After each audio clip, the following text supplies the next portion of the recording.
I thought it was going to be a normal morning at the lake. Just me, Grandpa, the smell of fresh pine, and that calm, lazy water that somehow makes all of life's problems feel smaller. You know the feeling, sun hitting your face, the soft hum of birds, the gentle splash of a fish somewhere nearby.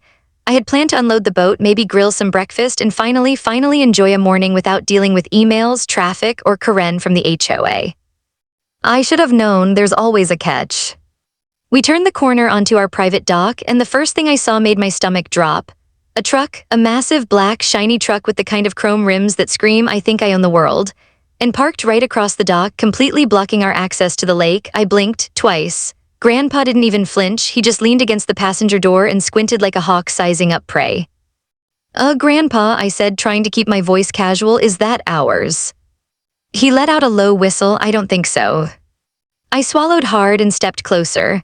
The truck's windows were tinted, but I could see people inside. Not just people, they were wearing what looked like uniforms. Dark shirts, matching pants, hats with some kind of gold emblem. And the worst part, they were staring right at us like they owned the place. Then I noticed the badges. Fake badges. Shiny, plastic-looking, one of them slightly bent at the corner. My heart sank. Fake HOA cops. I didn't even know that was a thing until that very moment. Grandpa gave me a sideways glance, a tiny smirk tugging at the corner of his lips. "Don't get too excited, kid. Let's see what they want first." I wanted to argue, wanted to shout, but something in Grandpa's tone told me to wait, so I waited. I walked up to the driver's side, trying to sound confident even though my hands were shaking. "Morning," I said. Could you maybe move the truck? We need to get to the dock." The guy in the driver's seat leaned back, arms crossed, and smiled like he was delivering a particularly clever punchline. "Sorry, sir," he said. "Rules are rules. You can't access this dock right now.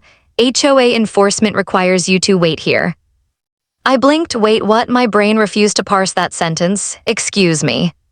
Section 4, paragraph 2, unauthorized docking is prohibited. Enforcement is in progress. He nodded at some papers I couldn't see clearly. "We're just doing our job." I glanced at Grandpa. He was studying the truck as if it were a puzzle. Calm, collected, like a cat watching a mouse. But there was that glint in his eye, that you're about to see something legendary glint. The absurdity of the situation hit me. Fake cops blocking our private dock. Rules no one had ever seen. And here I was, about to argue with someone who thought a badge and a truck made them the law. I took a deep breath. "Sir, with all due respect, this is private property, you." He waved a hand dismissively. "I'm just doing what I'm told. HOA enforcement, nothing personal." Grandpa shifted behind me slowly, deliberately. "It's personal when you block my lake," he said softly, "but don't worry, I'll handle this." I turned to him. "Handle this, Grandpa, you can't just." He held up a finger, calm, serious, deadly serious. "Watch and learn." I gulped. I should have felt reassured, but something told me this was about to get messy. Not just a little messy, epic, neighbor-watching, legend-in-the-making messy. The kind of story you tell people years later and they still can't believe it actually happened. The fake cops were still smiling, still acting like they were in control.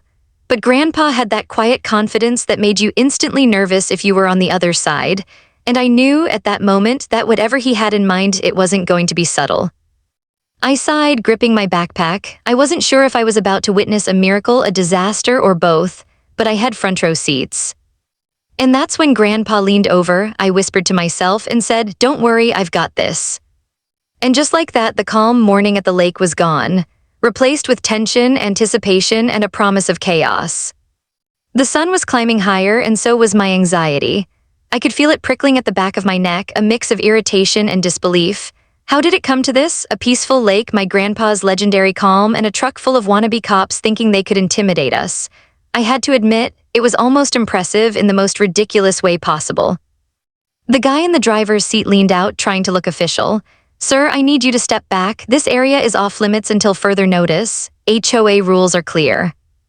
I raised an eyebrow. You can't just block my dock. This is private property. You don't have authority here. None, not a zilch. He tilted his head, smirking. "Section 4, paragraph 2, you're clearly unaware of the enforcement protocol. Step back, please." I glanced at Grandpa, who was leaning casually against the side of the truck, his hands tucked into his pockets. Calm, collected, unbothered, almost as if this was a Sunday puzzle rather than a confrontation with fake cops. But the tiny smirk at the corner of his mouth told me something. He was enjoying this way too much. I wanted to argue further, but before I could, one of the fake cops stepped out of the truck. Tall, stiff, and with a posture that screamed, "I think I'm important," he raised his badge. "Sir, I need you to comply or—" Grandpa cut him off without even looking directly at him. "Or what?" he asked casually, as if asking the weather. "You think flashing plastic and showing up in a truck makes you the law? That's cute." I nearly choked on my own disbelief. Grandpa was not subtle. He had officially made the situation 10,000 times more tense, but somehow it felt thrilling. The cop's face turned red. He shuffled his feet. We have authority, HOA authority. You are in violation." I couldn't help but laugh, quietly trying to hide it. "Authority? You are literally making this up as you go along. You can't even read the rules straight." Grandpa shook his head slowly, almost pityingly. "Son, if you're gonna play cop, at least know what your powers are." He glanced at me, winked, and muttered, "Step back, kid. Let the professionals handle it." I wanted to groan. Professionals? Grandpa was 74, but watching him was like watching a chess master 3 moves ahead. He didn't need to rush. Every second was a move in his game. The fake cops weren't done, though. One of them started packing. I could see the panic starting in his eyes. We could call the sheriff. They'll enforce." Grandpa's head turned slightly, voice calm, deadly calm. "Call the sheriff? I'll wait. Meanwhile, you can try explaining to them why your truck is blocking private property with 0 legal ground." The packing stopped, mouths opened, closed, opened again, none of them spoke. The confidence they had when they arrived was crumbling bit by bit, and I felt a strange surge of satisfaction mixed with fear. This was about to escalate, and I had no idea how far Grandpa was willing to go. I stepped back, trying to appear neutral, but my heart was racing. Every second dragged. Every glance between Grandpa and the fake cops was electric. Neighbors started peeking from across the water, some filming discreetly. It was like watching a reality show unfold, except the stakes were absurdly real. Then Grandpa shifted his weight slowly, deliberately. "I'm going to make this very simple," he said, voice low. "Either you move or we handle this differently." I swallowed hard. "Handle this differently?" I asked, trying not to sound terrified. Grandpa didn't answer directly. He just smiled faintly. That faint, almost invisible smile that said, "I know something you don't." One of the fake cops swallowed hard. I could see the sweat starting to form at his temples. You can't, you're just one old man." Grandpa chuckled softly. "One old man, one grandson, and a little bit of common sense, that's all it takes." And then, as if on cue, Grandpa leaned closer to me and whispered so no one else could hear, "Watch closely. They think they're in control. They aren't, not for long." My stomach dropped, excitement and terror mingling.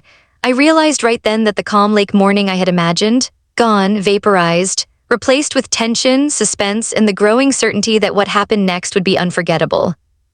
The fake cops were still standing there, trying to look intimidating, trying to cling to their illusion of power. Meanwhile, Grandpa had already started planning quietly, calmly, like a storm brewing in slow motion. And I knew when Grandpa decides to act, it's never just action, it's spectacle. They thought they were intimidating us. They had no idea what was coming next, and by the time they figured it out, it might be too late. I could feel my pulse in my temples. The fake HOA cops were still standing there, all puffed up and trying to radiate authority like it was some kind of magic shield. But Grandpa was calm. Almost unnervingly calm. He had that look in his eyes that told me he had already figured out a way to turn this ridiculous situation completely on its head. He crouched slightly and whispered in my ear, "Step back, kid, watch carefully. This is how you handle amateurs who think power comes from a badge and a truck." I swallowed hard, trying to steady my hands. What are you going to do?" "Not what I'm going to do," he said softly, "what we're going to do together." My stomach twisted in anticipation. Whatever Grandpa had in mind, it was never simple. He wasn't about to call the police or argue or plead. Nope.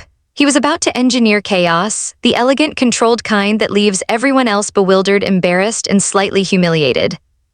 First, he surveyed the truck. Chrome rims gleamed in the sunlight, but his eyes weren't on the flash, they were on the details, the tires, the battery compartment, the hitch, every possible weak point. He nodded slowly, satisfied, and then glanced at me. "We're going to disarm it, piece by piece, make it ineffective." I blinked to disarm it. Ugh. He smiled faintly, "Call it preventative maintenance." We slipped around the side of the truck like 2 thieves in a bad heist movie. Grandpa moved with the grace of someone who's done this before, or at least someone who's done a lifetime of fixing things other people broke. He crouched near the wheel and whispered, "I'll handle the technical stuff, you keep an eye on the audience." I looked around. Sure enough, neighbors had started gathering, curious but careful. Some were recording. I tried to act casual, but my heart was hammering. Every step Grandpa took felt like it was pulling tension and across the scene. The fake HOA cops were starting to fidget. I could see the frustration building. They didn't know what we were up to. They couldn't. Grandpa's hands moved methodically, almost hypnotically. Battery disconnected, wheels slightly loosened, hitch pin carefully removed, every motion deliberate, quiet, surgical, and all the while the fake cops were squawking, packing, trying to figure out why the truck felt different. "You know," I whispered, "they're going to notice something." Grandpa didn't look up. Let them notice. Confusion is half the battle, panic is the rest. I watched as the tallest of the fake cops ran his hands through his hair and barked orders at the others. "Check the engine. Did you? Are you? What's going on?" I bit my lip, trying not to laugh. This was perfect, absolutely perfect. Grandpa had taken control without saying a word, without making a fuss. They were floundering, and it was glorious. Then he crouched near the driver's side door. "This part," he muttered, "is crucial." He removed the key from the ignition, not to steal it, not to break it, but just enough so the truck couldn't be driven without a small puzzle to solve. The fake cops noticed immediately, their confusion giving way to panic. I could feel the suspense building for anyone watching. One wrong move and they could escalate it. But Grandpa, he was a maestro, orchestrating every beat, every glance, every second of chaos. I whispered again, "Grandpa, are you sure this is legal?" He chuckled softly. "Legal enough, we're not breaking anything, we're just teaching a lesson." I glanced at the crowd of neighbors. Some were giggling nervously, some wide-eyed. A few were whispering to each other, "What is he doing? How is this possible?" Grandpa straightened and looked at me. "All right, kid, the first phase is done. They're flustered. They don't know what hit them. Now comes phase 2. I held my breath. Phase 2, whatever it was, I could feel it was going to be the part people remembered. The part that escalated the tension from weird to legendary.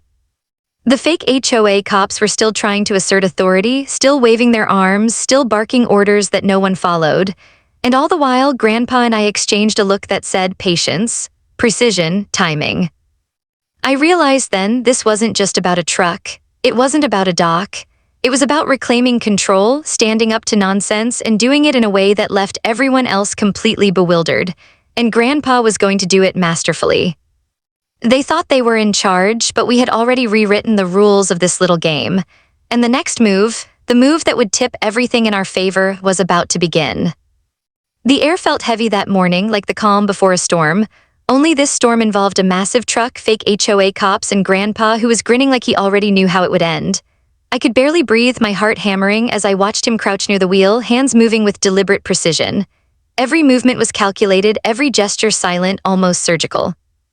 I leaned back against a tree, trying to stay out of sight. The fake HOA cops were still standing around, arms crossed, trying to look authoritative, but their confusion was obvious. Every time they glanced at the truck, their brows furrowed, their voices grew shaky. I could almost hear their thoughts. "What is happening? Why can't we move it? Why is nothing working?" Grandpa, oblivious to their panic, whispered to me, "Watch the rhythm, kid. There's a method to their madness. And now a little chaos of our own." He reached under the hood, carefully disconnecting the battery cables. Sparks flew, not dramatic, just a subtle reminder that this truck wasn't going anywhere for a while. The tallest fake cop gasped, What are you doing?" Grandpa straightened slowly, calm as a summer breeze. "I'm making sure your toy doesn't run away on its own. Don't worry, it's harmless." The cop's face went red. He opened his mouth, closed it, then tried again. You can't, this is enforcement." I couldn't help it. A snort of laughter escaped me and Grandpa shot me a warning glance. "Quiet or you'll ruin the timing." Timing, that was key. Grandpa wasn't just disabling a truck, he was choreographing a show. Every move drew out the suspense, every hesitation from the fake cops amplified the tension.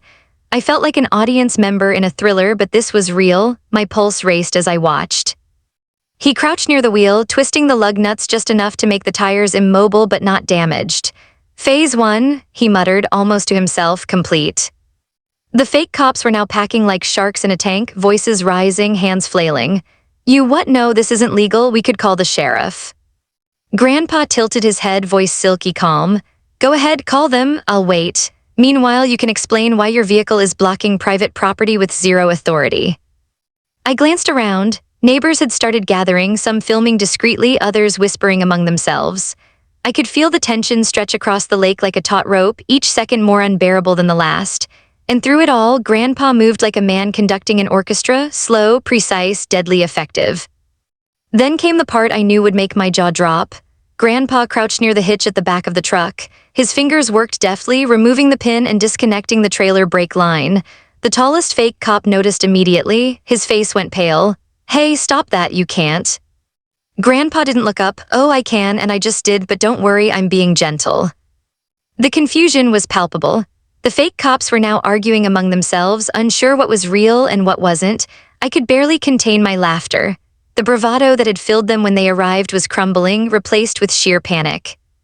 Grandpa stood straight, wiped his hands on a rag, and turned to me. "Everything we've done so far, distraction, setup, now comes the critical part." My stomach tightened.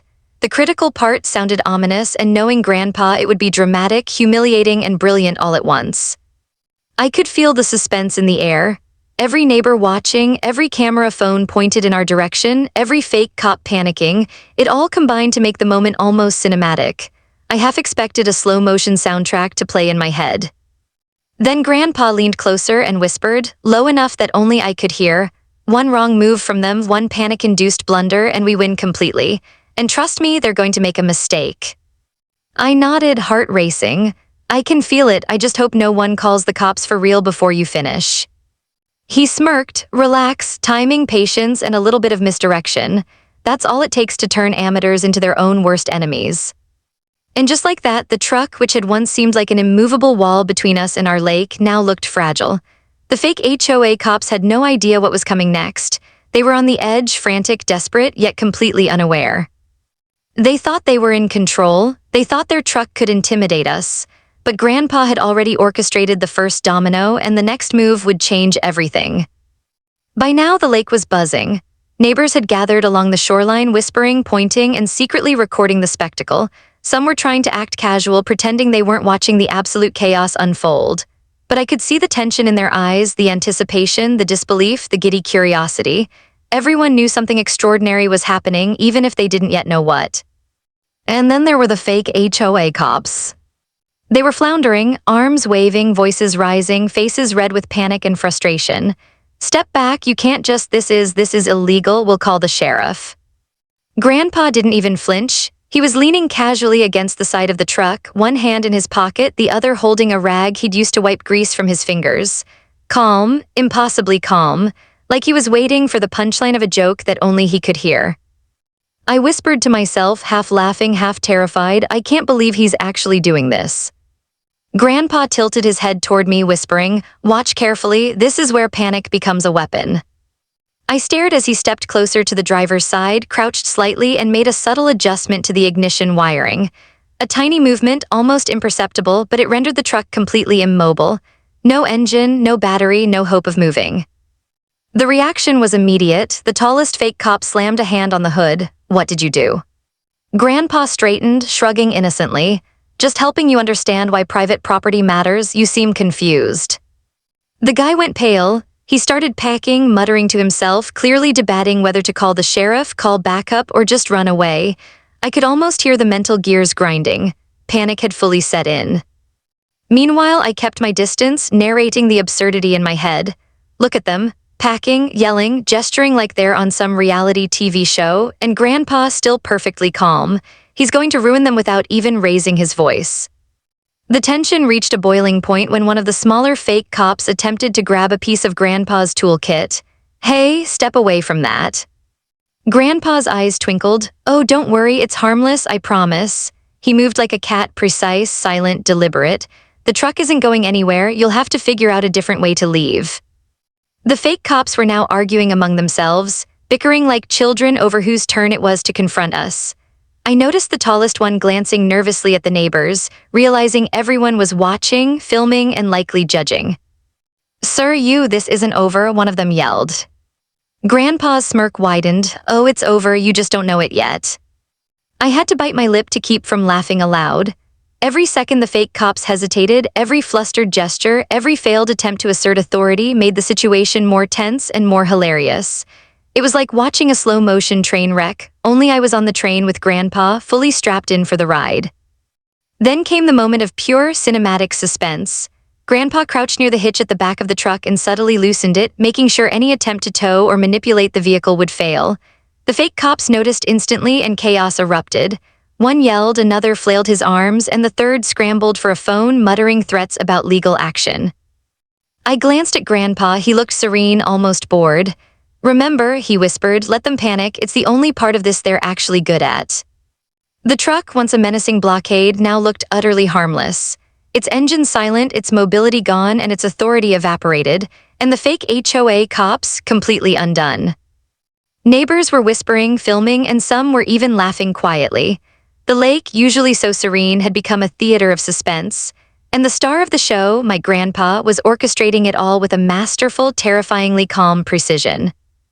I realized then that this standoff wasn't just about the truck. It was about power, perception, and timing, and Grandpa, in his quiet, methodical way, had all three in spades. They thought the truck was their weapon, they thought they were in control, but by the time they realized what had truly happened, it would be too late to save their pride or their so-called authority. The tension was electric. The fake HOA cops had been floundering for what felt like an eternity, but I could see the panic in their eyes reaching a critical point.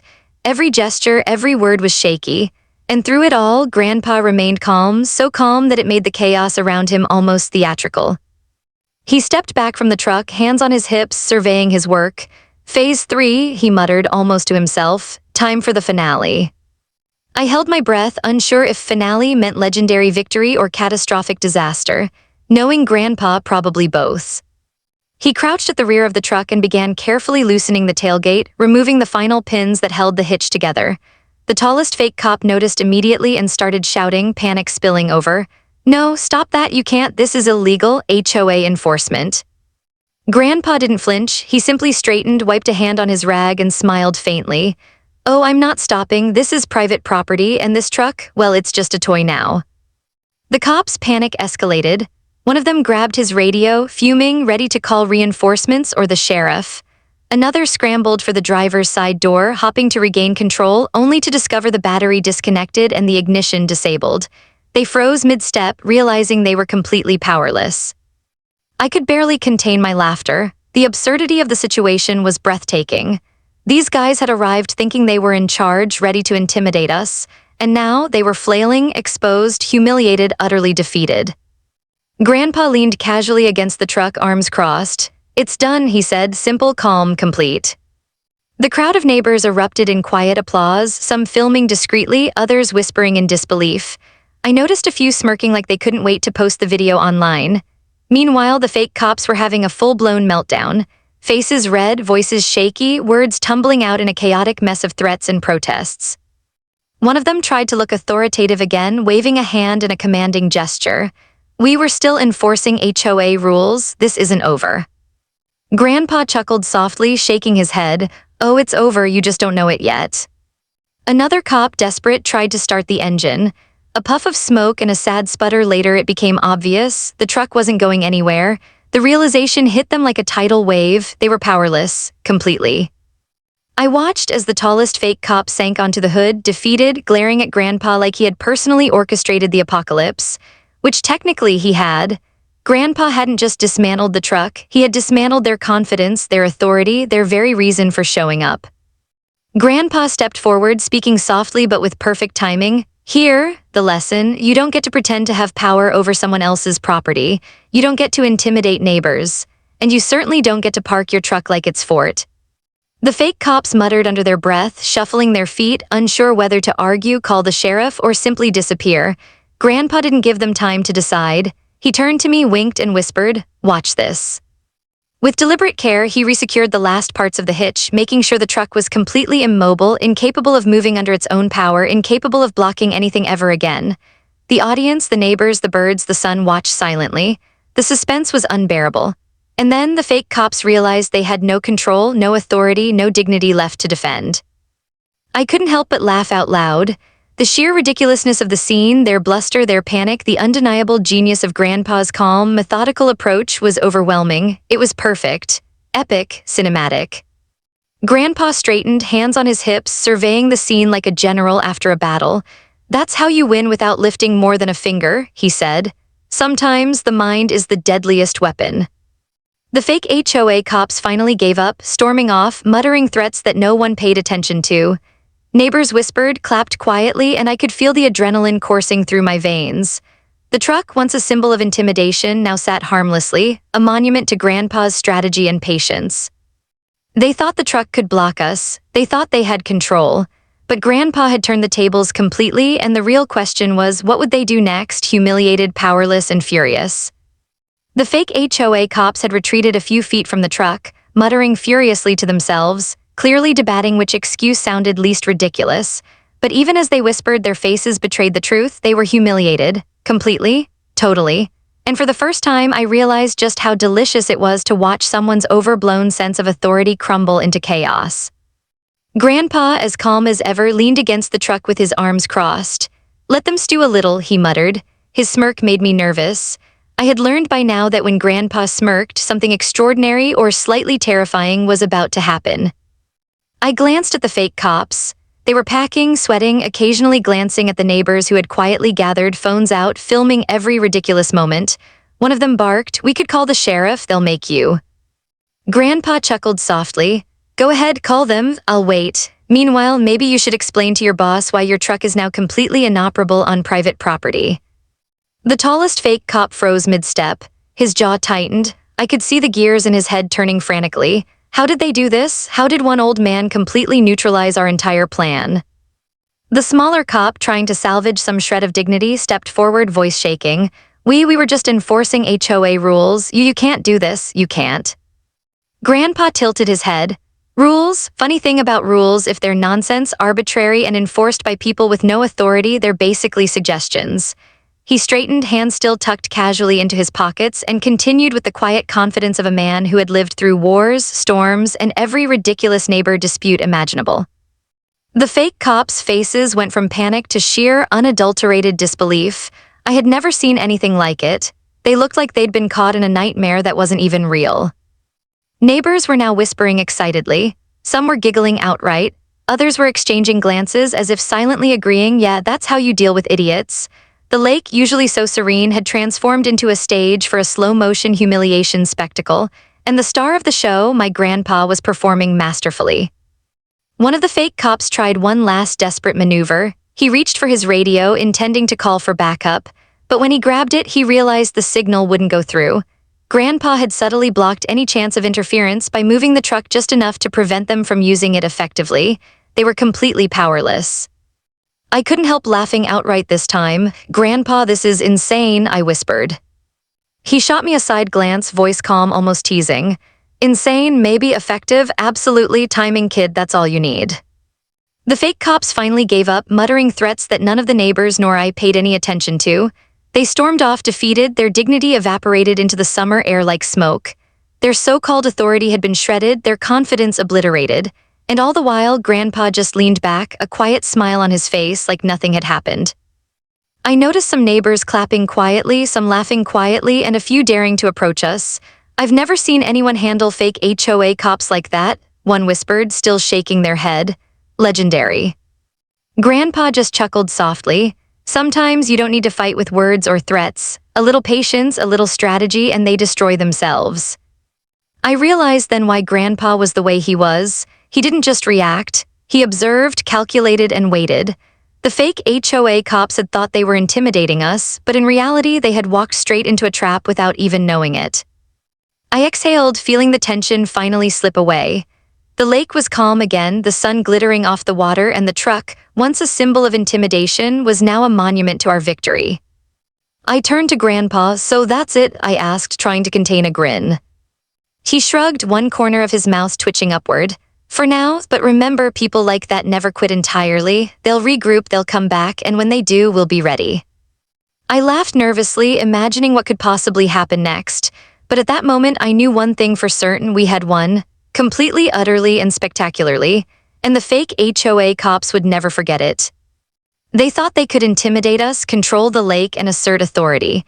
But the real question was, would they dare come back? And if they did, would we be ready, or would they finally find a way to push Grandpa too far?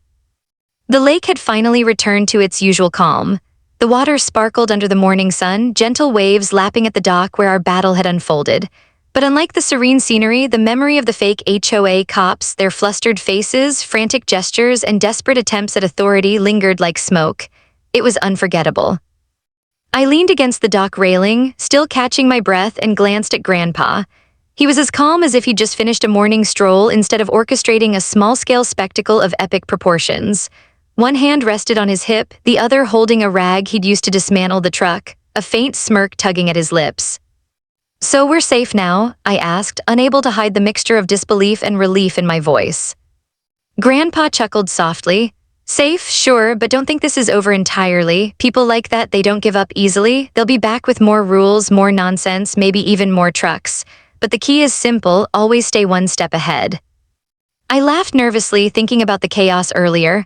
"One step ahead, Grandpa, you made them look ridiculous. They literally couldn't move the truck, couldn't even call backup successfully. And the neighbors?" I waved toward the crowd of onlookers who were slowly dispersing, still whispering about what they'd witnessed. "They're never going to forget this." Grandpa nodded. "Exactly. Victory isn't just about winning the moment, it's about leaving a lesson that sticks, and they learned theirs today." I couldn't help but smile. The absurdity of the situation was overwhelming, yet there was a strange satisfaction in it. We had faced fake authority, intimidation, and nonsense, and walked away not only unscathed but triumphant. "Do you think they'll try again?" I asked, glancing nervously toward the road where the fake cops had retreated. Grandpa shrugged, a glint of humor in his eyes. "Maybe, but if they do, we'll be ready. And if they come back, well, let's just say I have a few more tricks up my sleeve." I could almost picture it, them, returning with more trucks, more fake badges, and more empty bravado, completely unprepared for the calm, calculated strategy that Grandpa would unleash next. It was both terrifying and exhilarating to think about. The sun warmed my face, and for the first time that morning I allowed myself to relax. The dock, the lake, our little corner of the world, it was ours again. The truck, now immobile and harmless, sat like a monument to Grandpa's patience and cunning. Neighbors who had stuck around gave us small nods, smiles, and whispers of admiration. Some even approached to shake Grandpa's hand, clearly impressed by the quiet brilliance of his strategy. I noticed one neighbor mutter, almost to themselves, "I don't care what anyone says, that old man is a legend." Grandpa didn't seek attention. He simply nodded, shrugged, and wiped his hands on the rag as if dismantling a truck in front of a dozen witnesses was just another routine chore. But I knew better. That was in strategy, timing, and patience, delivered with just the right mix of humor and precision. I leaned closer, voice low, "So what now?" He looked out over the lake, eyes calm but thoughtful. "Now we enjoy it, the lake, the dock, the peace, and we stay vigilant. People like them, they'll push. But as long as we stay calm, patient, and clever, they'll never win." I exhaled, a mixture of relief and awe. Today we had faced absurdity, intimidation, and chaos, and we had emerged victorious. And in a strange way, it felt empowering. It wasn't just about reclaiming the lake, it was about standing up to nonsense, absurd authority, and the ridiculousness of people who think rules alone give them power. Grandpa smiled faintly and nudged me toward the dock. "Come on, kid, let's go get the boat. The lake is waiting, and we've earned this." As we pushed the boat into the water, I couldn't help but look back at the truck one last time. Immobile, harmless, defeated, it was more than a vehicle. It was a reminder that patience, cleverness, and a little bit of boldness could conquer even the most ridiculous obstacles. And as we finally drifted onto the water, the sunlight glinting across the surface, I realized one thing for sure. Whatever came next, fake HOA cops, trucks, or absurd rules, I knew exactly who had my back. Grandpa, calm, clever, unflappable. And somehow I had a feeling that no challenge would ever be too big for him or for us. The lake was ours again, and for the first time that morning, everything felt truly, beautifully peaceful. Sometimes you don't fight nonsense with anger or rules. Sometimes you fight it with patience, strategy, and a little bit of genius. And if you do it right, you win spectacularly. Every HOA has a story on HOA Headaches. You'll hear the ones they tried to bury. Subscribe today.